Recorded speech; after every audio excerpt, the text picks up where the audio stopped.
కపిలతీర్థం ఉంది వెంకటాచల క్షేత్రానికి కింద.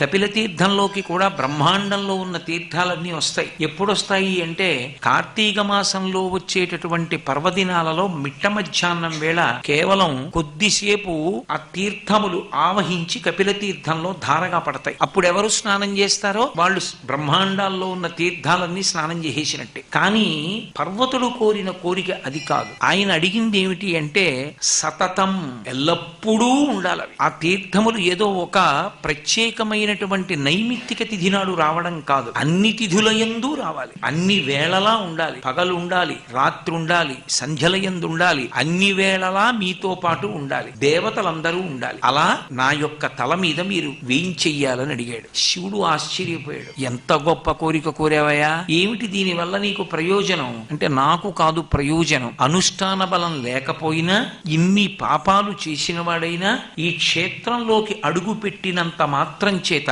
వాడికి విశేషమైన పుణ్యం కలగాలి. ఎంత పుణ్యం కలగాలంటే వాడు మోక్షమునకు అధికారి కావాలి. అంత గొప్ప ఫలితాన్ని పొందడంతో పాటుగా ఇహమునందు ఐశ్వర్యాన్ని కూడా పొందడానికి యోగ్యమైనటువంటి స్థితిని పొందాలి. అందుకని ఇన్ని దివ్యమైనటువంటి విశేషములతో కలిసి నా మూర్ధన్య స్థానమును అలంకరించు అన్నాడు. ఇన్ని వచ్చి నీ మూర్ధన్య స్థానాన్ని చేరుతాం. అప్పుడు నీ తల మీదకి ఎక్కేవాళ్ళు ఎవరు? ఎవరక్కడికి వచ్చి కూర్చుని అనుభవించగలరు? అందుకని ఒక పని చేయి, నీ కోరిక తీరాలి అంటే నువ్వు ఒక పర్వతంగా అయిపోయేటట్టుగా నిన్ను అనుగ్రహిస్తున్నాను. అందుకని నువ్వు ఒక పర్వతంగా మారతావు. నీ పర్వతం యొక్క తల మీద నేను వేయించేసి ఉంటాను. సమస్త తీర్థములు దేవతలు వచ్చి నాతో పాటుగా అక్కడ కొలువయ్యి ఉంటారు. ఎవరు ఈ శ్రీశైల క్షేత్రంలోకి ప్రవేశిస్తారో ఆ ప్రవేశించినటువంటి వాళ్ళకి నువ్వు అడిగినటువంటి విశేషములన్నీ దక్కుతాయి. అందుకని ఈ పర్వతముతో సమానమైనటువంటి పర్వతము ఇక సృష్టి యందు ఉండదు. అంత గొప్ప స్థితిని పొందుతారు.